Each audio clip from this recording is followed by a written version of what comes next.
If you love amazing DIY builds, you're gonna love this custom cargo trailer. Michael has redefined hashtag home is where you park it by building an amazing home on wheels that doesn't sacrifice anything. He even has his own washer and dryer and the ability to shower every couple of days and still stay out boondocking for a month. If you like his build, Michael's business, AFE.Solutions, is all about custom electric for awesome rigs. Check it out.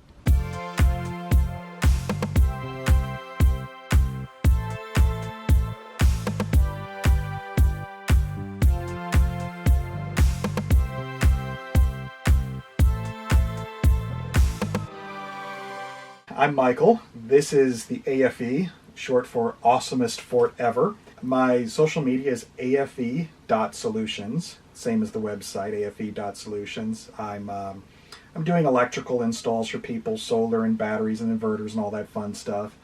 Just because after doing this rig and a whole bunch of my friends' rigs, I'm like, I like doing this, it's fun. So, more fun than sitting on the computer doing software engineering, which is what I was doing. I've been in this rig for about 1.5 years now, and it's a custom cargo trailer. I had a company build the shell for me, and then I did everything on the inside and the outside solar. So the trailer itself, as customized from Aluminum Trailer Company, was 20 grand, 19,900 and something. I was trying to keep it under 20, and that's mostly because I ordered extra height. It's got an 8-foot interior height, has the V-nose, it has some very custom windows, which I've ended up completely blocking over due to my light sensitivity issues, and upgraded the axles and the wheels, so it had a lot of upgrades to bring it up to that cost, but it is an all aluminum frame. And then the build out was about another 33,000 on top of that, with a lot of it being electrical, and then just, it costs a lot to buy all the lumber and the air conditioner and the who knows what. It added up. We just came in the door here. I like to close off all the lights, so I've got a little curtain on there. I got a sink that's made for a residence, obviously a lot bigger than some of the van builds, but it seems to fit this space pretty well. Lots of dishes.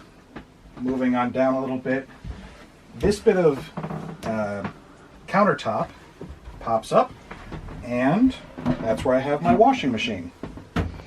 So it's a top loader, easy to store laundry in there. So I just did laundry yesterday, that was nice. Behind all the coats, I've got another window which I'm obviously not using. And since I don't use the windows that much, I figured easy enough to put coats up there and other stuff to get out of the way. A little bit of storage, but more interestingly, the shower.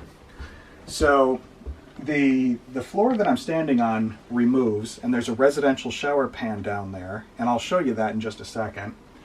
The curtains wrap all the way around, and it ends up being a very nice shower.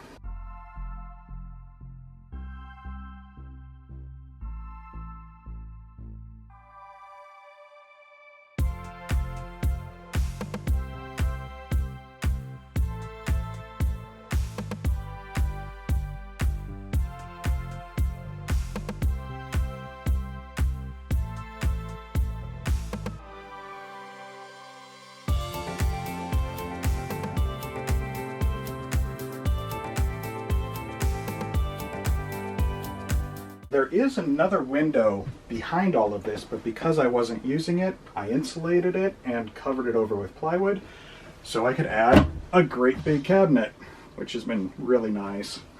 The microwave and toaster are mounted to the wall, so they stay there when I'm traveling. More storage. Here's a fun thing. I have a dedicated deep freezer, which unfortunately opens this way. So that's wonderful. And I've got a 120 volt dorm fridge here, which I like having the door opening style to be able to get at stuff. Mm-hmm. And the cooktop, for that, I use a couple of these induction units. So I can put them wherever I want, And I got outlets all along here. And clean it all up when I'm done and get it out of the way. Mm-hmm. How do you keep your drawers closed while you drive? Old school tech. Bungee. That Cool. kind of idea. Okay. So unfortunately, I do have to remember to do that, otherwise these things will open up. But even if they do open up, it's not that big of a deal. I used to have my Instant Pot in here, and that was enough weight that when it would open, it would actually forcibly remove itself, and on a couple occasions I had ball bearings all over the place. But I usually remember to close those up. I did all of my own woodworking, which is obvious because a lot of this isn't even finished. But I am happy with the fact that they open and close nicely. Mm-hmm. I have a Dometic Toilet. It's a regular black tank system, so there's a black tank underneath it. I like it. It works well. It's not in the best position, granted, but that's what worked well for the tanks. Also on the underside of there, I have a control panel that shows me everything that's going on with the rig. Monitor, inverter and solar, tank monitor, and diesel heater control.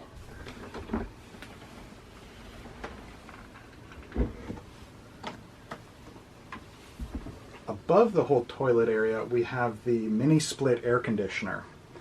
So it works great as an air conditioner. It runs directly off of my 48-volt batteries, and with the amount of solar I have on the roof, it just hasn't been an issue. I can run this as long as I want. So can you run air conditioning off solar? Absolutely, if you have enough solar and battery and everything else. Mm-hmm. I used to use it for heat, but it had so many issues that I just got the diesel heater, and I'm really happy with that. So my rig has a raised floor, like about 11 inches up. That keeps the tanks inside so they never freeze. An advantage of that is I have these removable panels. I use a glass suction plate, and just stick it on there, and up they come. So here I've got shower valves and a dump valve and a diesel heater, and it's nice to have the extra space to do the utilities inside. So on the other side of the rig, we have the loft, and watch your head when you come up. I love this space. We've got a real sofa that was made by Home Reserve, so you can order it to whatever size you need. I've got a coffee table that's been with me for 20 years, and I've got nice screen and sound and surround sound and all that fun stuff. So whether it's a movies night or a games night, it's nice to have people over and enjoy all of that, or just have my own recharge center here where I go after all the day's activities. I can come home, enjoy myself, recharge, and then go out and do more stuff. Behind, starting on the left, we've got the dryer, which of course is accompanying the washing machine. And then it's just bins with clothes and dry foods and a little bit of storage. It's pretty dull back there, but it is nice to have the extra storage back there. So Michael, I presume that you convert your couch to a bed. Great question that I get a lot. And no, the couch is just a couch. Underneath me is the bed. I'll show you that. So when it's time for bed, I just take the stairs and throw them up there. And then, welcome to the crypt. I wanted a soundproof sleeping area, which I built this to have that quality. It has 3 different kinds of soundproofing in there, and it blocks out a lot of the noise. Not everything, but it's a really nice experience because it's so quiet. And of course, once you fold this thing up, it's very dark. I got ventilation on both sides. It runs 24/7 to keep air moving through there. But yeah, I'm really happy with the crypt. Welcome to the garage. The first giant thing you'll notice is a 125-gallon freshwater tank. And if it's just me in there, that lasts me about a month with showering every couple of days. I built the rig for boondocking, so I had that in mind. Mm-hmm. I've got all kinds of cords and tools. There's an extra fridge back here, which is not plugged in right now. When my girlfriend and I are traveling together, we need the extra fridge space, so that's only used during that time. So I wanted to have a rig that had no propane in it. I don't like propane. So that means a lot of electricity.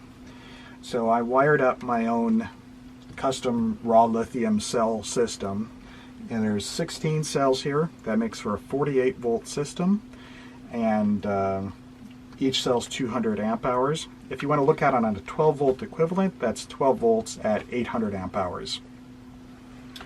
Coming off of the batteries, we go into all kinds of fun distribution, but the interesting parts are a dusty inverter that's been sitting here for a year and a half, giving me no trouble at all. It's 3,600 watts with a surge up to like 5,000 or something. Solar charge controller. I've got a little over 2,000 watts of solar on the roof, so that takes care of that for me. And to take all that 48 volt power and convert it down to 12 volts so I can use standard water pumps and lights and that kind of stuff is this little guy. And that just does up to 30 amps at 12 volts, which is enough for my needs. Other fun stuff back here. I've got all the circuit breakers for power coming in and out, and the Wii Boost has been nice. But other than that, I just kind of try to get everything up on the walls and out of the way, and I really like it back here. I mean, it's not like I'm hanging out back here, but it's, I love having the power. It's fantastic. Tour of some of the other electronics in here. We have a circuit breaker for the air conditioner. This is a hub so that these two systems can both plug into here and be run off of one control panel up front. I want to thank Michael for giving us a tour of the awesomest fort ever. If you're needing help with the electrical on your rig, be sure and check out his website, afe.solutions. Please hit that thumbs up below, make sure you're subscribed, and hit that notification bell so that you don't miss any upcoming videos. And I want to thank you for your thoughtful comments and questions, so keep them coming and I'll do my best to respond. This is Joni with TheGalavan. Enjoy your journey.